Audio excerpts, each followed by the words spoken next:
I wanted to share an update on this dodgeball documentary because it has gotten so wonderfully out of control. If somebody sees Discover the World of Competitive Dodgeball, if they see that on a menu online, it's like I picture them going, oh, it's gonna be a bunch of competitive little kids whipping balls at each other.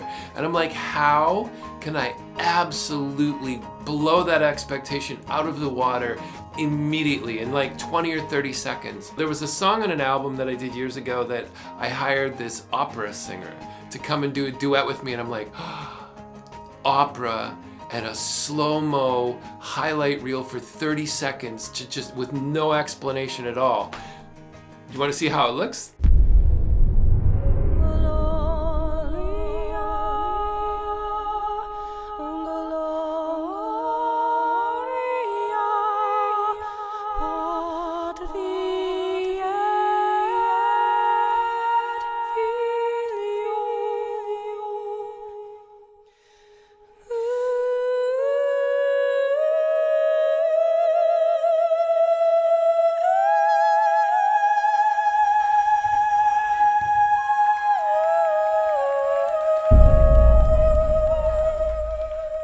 I think that's absolutely going to captivate people going, what did I just see? Well, then I started interviewing all these athletes, and there's so many interesting and amazing stories. Well, I'm a sport junkie by nature, so I grew up with volleyball, soccer, baseball, so that's kind of my background. Like bringing everyone together. I know some folks really love the individual side of it, but I'm definitely into playing anything that involves like a partner or a team. I love with dodgeball that it's like you are with your team. You build as a team, you win as a team, you lose as a team, you are together. I mean, just financially, everyone sacrifices so much to make it to these things. Like, nobody wants to let anybody down. It became my hyperfixation, essentially. Like, I'm gonna eat, sleep, breathe, live dodgeball for the next year. And then, yeah, the tournament itself was the trial. There was a scout and pick, and I got lucky. I loved playing dodgeball when I was younger. I loved it as a kid. I think I loved playing dodgeball too when I was younger, from what I can remember. I was just standing on the sideline watching them play, and I got beamed in the face from the sideline, and she literally was like, welcome to dodgeball, and I signed up the next day. Really? Yeah. The skill that goes behind that structure too. Anytime that I've shown people clips or they've watched a game, it's like, oh, people throw really hard, and they see the athleticism on the court. I wasn't allowed to play in elementary school because I was so good at baseball and I had such a good arm that the teachers would often ask me to sit out, and then they would send a note home with me apologizing. Hey, sorry we didn't let Peter play dodgeball in PE today, but it was for the kids' safety. Most one-ball sports never really captivated me. I never really wanted to keep playing them.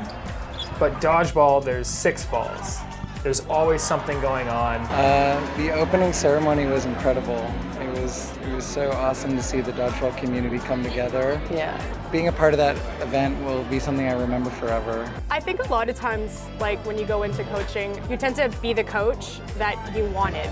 Dodgeball is definitely like taking over my life, but I mean, I spend a lot of money and time on it, so I don't mind it at all. Right. For all of you to have found, and not even found, you're creating it. Yeah, it's still like, we're making this happen. But then there's the sport itself. There's gotta be an element to this show that helps people understand the sport, the strategy and the complexity, and how can I do that? It's gonna be a lot of throwing going on. It's gonna be a lot of throwing going on here. Bang, bang. All right, only 2 throws go, but they lose David Chang and Pete in the chaos. Shane's out here to disrupt. Oh! All right, gamble by Shane. Now you got a 1v1 situation. Cody's gonna play from back here until he gets the 5th ball. This is where you're gonna see some experience. You know, the Panic has ball and player advantage. They should be sending 2, and they make the correct call by sending it at ball. You send it at ball to eliminate the threat of the counter, and you also send it at ball because typically the ball holders are some of your stronger throwers. And they send at ball again, that's the correct take. And you see Riel take the opening shot or the clear shot, which happens because number 11, Shariza, backs off too early and she takes that kill because she's open to it. That totally worked. I got Zion and Riel to come into the studio and do sort of a John Boy Media style commentary on some plays from Worlds. Here she goes. She's trying to set up an opportunity. She gets it. Wow. There we go. She gets a hit. I love that. She was patient, did a pump fake to bait that pre-counter, and just protected herself. Right. Because now in this scenario, you cannot make a mistake. Right. And give them the opportunity to get you. But it's like you don't want to throw. Wow. Nice. There we go. Yeah.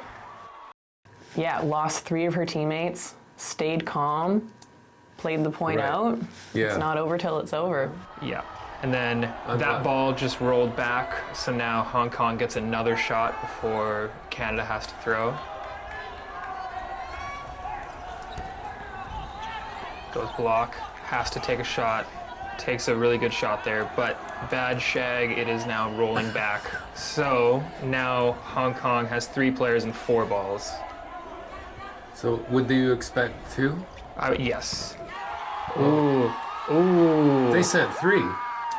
So 1 ball actually came in and bounced. Let's just back that up here. Yeah, so the first throw goes low and bounces into him. And also their timing wasn't super good, so then he was able to perfectly track that second ball.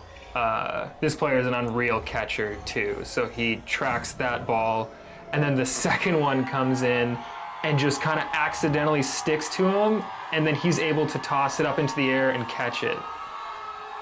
So that was 2 catches, so now it's a 3v1. It swung that fast. It swung that fast. Because I have this subscription with Epidemic Sound, which is where I get all my music for my videos.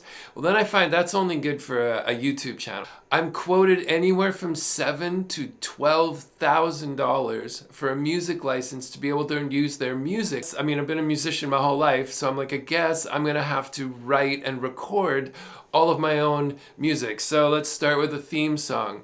And I like that Moby song that they used for the Bourne movies. So I take that as an inspiration and I write this.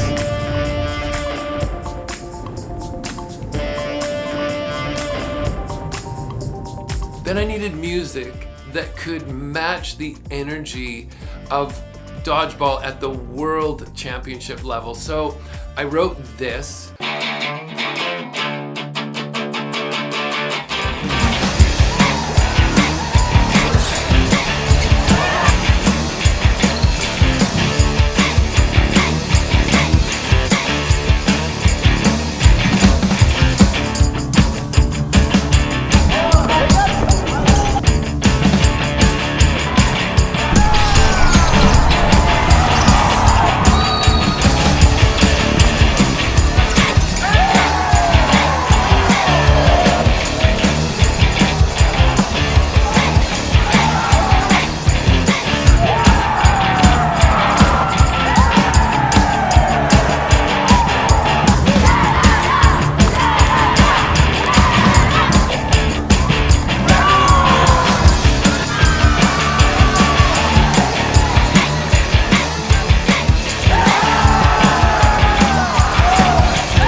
Showing the scale and the scope of this sport, blowing people's minds, showing the athleticism and what everybody's working towards and working for, all the incredible stories. There's all this music that I'm producing at the same time, but man, is it ever coming together? And I can't wait for you to see it all. The energy at Worlds is exactly what you would expect.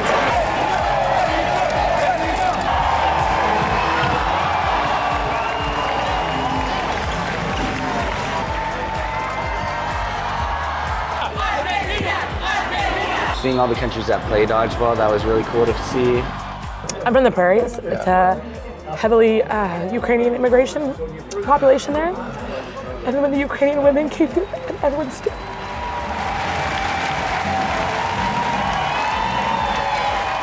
And they got a standing ovation from every single other team. Yeah.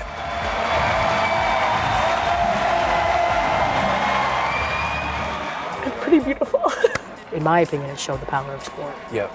Worlds let me see what everyone's working for. There were thousands of athletes, all there for the love of the sport. No one was getting paid, no endorsement deals or fame. This is a passion project at global scale.